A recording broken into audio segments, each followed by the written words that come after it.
Hi guys, it's Lisa here, and Rob apparently. Bad timing. I wanted to do a video quickly about buying baby stuff while you're trying to conceive. And me and Rob have very different views on it. Go that way. Let me talk. Can I have a bit? Have very different views on it. Well, first off, I very much have the approach that if I've got all this time trying to conceive, then I've got all of the time to start buying baby clothes, and I don't think it makes any difference. I don't think it jinxes you to not conceiving any quicker. I don't. Sorry. I don't think it makes any difference at all about when you buy baby things.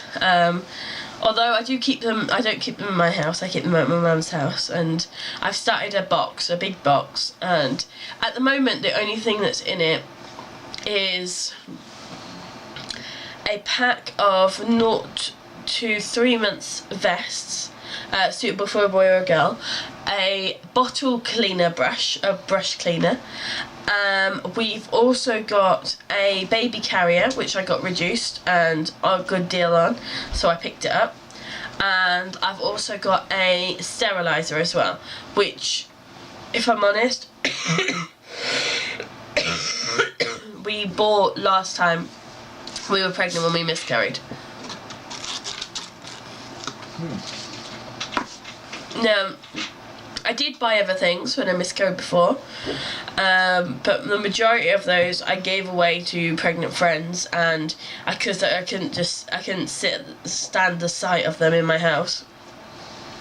And I think that's a big reason why people don't buy baby stuff until they've figured out, until they know they are pregnant. And some people don't even buy until they're, gone 20 weeks, just in case, because they don't want to look at all this baby stuff that's gathering dust in their house.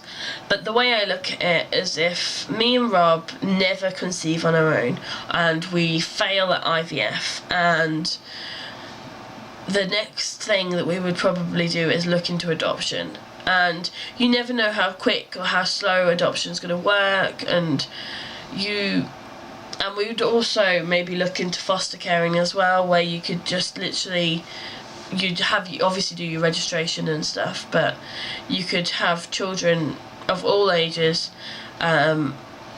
quite quickly. And so it's always nice to have things stocked up. And if all of that fails, which I very much doubt, I very much believe that I'm going to fall pregnant naturally, possibly with the help of some fertility drugs, but I've got pretty strong faith that that's going to happen, and we're not going to need to use IVF. Then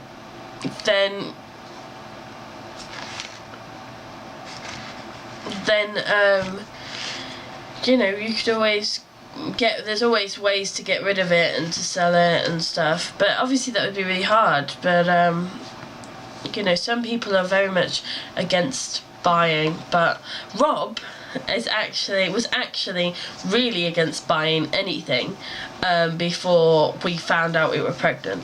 And even when we were pregnant, the other summer in 2012, even when we were pregnant, he was still really hesitant to buy things. And not now we know why, but now I understand completely why, because we miscarried and we had all this baby stuff hanging around, and for a long time it was just sat at my mum's, and then a friend of mine fell pregnant, and so I made her up a big basket of baby things, and I just put everything that I'd picked out in there. And it was hard to see those were items that I thought that I would put on my baby. That when I got them out the packet and took the tags off, they'd be ready and waiting for my baby, and it was when I'd be nesting and making up a baby room. But I think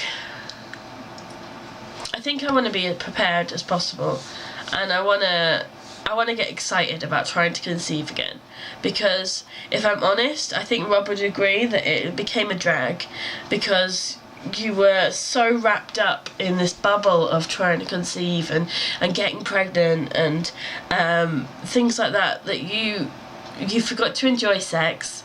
Honestly, we did. And we matured, didn't it?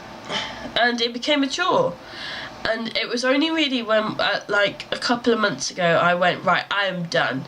I have had enough of trying to conceive and marking everything, and I am finished. I just want to give it a break for a couple of months, and that's really fine to do. Like people assume that you can't take a break from it, and I said, I am done, Rob. We need to take a break. We need to take some time for us. And I don't want to mark everything. I don't want to know when I'm ovulating. I just want to see if it happens on its own. And I don't want to be this highly strung person that I was, because I was very much like, I'm ovulating. You must have sex with me now, you know. And that's just not the way it should be, you know. And it's only been in the last couple of weeks that we've actually started getting baby bits, and we bought a box and we put a few bits in there, and you know, I think that's fine. You know, it's not like we're going out and buying £800-900 worth of stuff, and I've got a nursery kitted out already. And I think there's a difference between buying a few items and, you know, there's a difference between buying a few items and having a whole nursery kitted out. Then there's nothing wrong with either.